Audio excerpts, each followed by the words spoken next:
Sir Talgron stalked over to the librarian.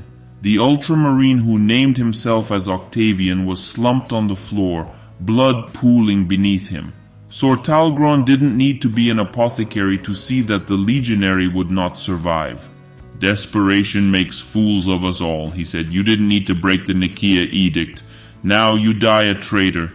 "Perhaps," breathed the Ultramarine, "but you'll die with—" His voice trailed off as his life left him. He saw two of his legionaries haul aside the wreckage of the Contemptor and help Dark Apostle Jarulek to his feet. "You're alive then," Sir Talgron commented, feeling nothing either way. "Captain, you need to see this," said Loth.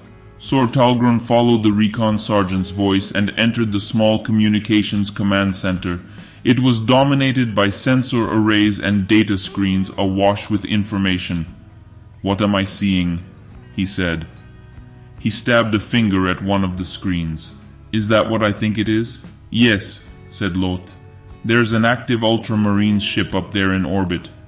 "Give me audio on that screen there," said Sir Talgron, gesturing to where the image of a woman could be seen speaking. "On third bombardment deck," the woman was saying as the audio connected to the visual feed. "Target solution is a lock. On my mark." "It's preparing to fire," said Loth. "They're using this connection to sequence its guidance systems." "Kill the connection!" barked Sir Talgron. "I'm trying," said Loth, punching in keys on the command console. "It's locked me out." The woman on the screen turned to look at the word bearers. She was a fleet admiral, Sir Talgron saw by the pins on her lapel. A cold smile touched her thin lips. "I take it then that Legionary Shion Octavian is dead," she said. "He died a hero.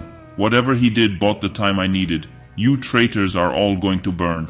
Sir Talgron cursed and drew his Volkite pistol, aiming it squarely in the center of the command module. Loth stood and backed away, knocking his chair over in his haste. The captain fired, emptying the weapon's charge into the console. The whole thing went up in sparks and flame, and the data screens exploded. Jarulek stood in the doorway, leaning on the supporting arm of a legionary. "What can one crippled ship do? There are still Ultramarines forces on this continent," said Sir Talgron. "They won't target the battles for fear of killing their own legionaries. They wouldn't sanction that. It is not in their nature. They'll be targeting one of the muster points." Loth spat.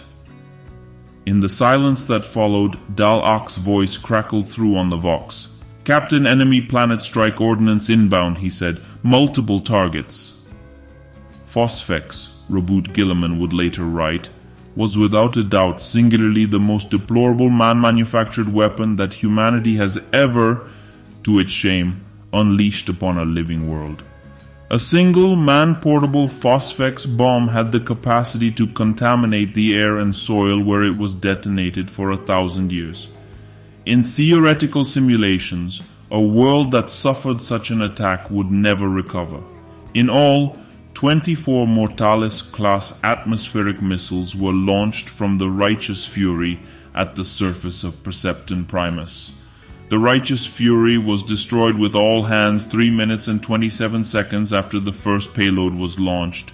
The word-bearers Legion Cruiser Sanctified claimed the kill. By then, the surface of Percepton Primus was already burning.